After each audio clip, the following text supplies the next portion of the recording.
क्या स्टूडेंट जानते हैं कि भाज्य और अभाज्य संख्या क्या होती है? तो हम जल्दी से आपको क्लियर करते हैं। पहले अभाज्य संख्या क्या होती है, बिल्कुल 1 मिनट में आपका क्लियर हो जाएगा।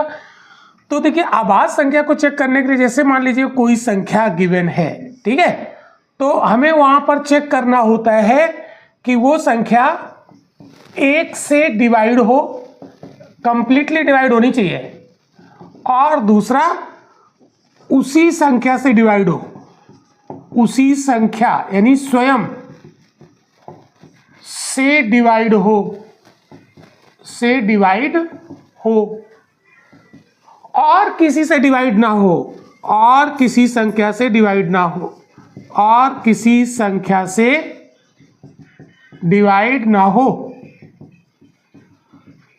तो वो संख्या अभाज्य संख्या होगी। अब आप देखो, अगर 1 से डिवाइड, जैसे एग्जांपल लेते हैं 3, ठीक है, तो 3 1 से डिवाइड होगी, क्लियर, और 3 स्वयं से डिवाइड होगी, इसके अलावा और किसी से डिवाइड नहीं होगा। तो जिससे ये डिवाइड हो रहा है वो उस संख्या का फैक्टर होगा। इसका मतलब है अभाज्य संख्या के केवल 2 फैक्टर होते हैं। कितने होते हैं? 2 फैक्टर होते हैं।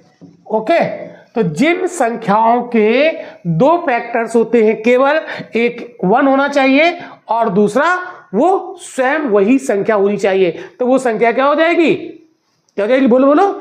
वो हो जाएगी अभाज्य संख्या। तो आप जैसे चेक करो, जैसे 2 है तो 2 1 से डिवाइड होगा, और साथ में 2 से डिवाइड होगा, तो 2 क्या है? एक अभाज्य संख्या। तो जल्दी बताओ, 1 क्या होगा? 1 क्या होगा? 1 तो सिर्फ 1 से डिवाइड होगा ना, यानी ये 1/1 होगा, लेकिन 1 के अलावा और किसी से डिवाइड नहीं होगा।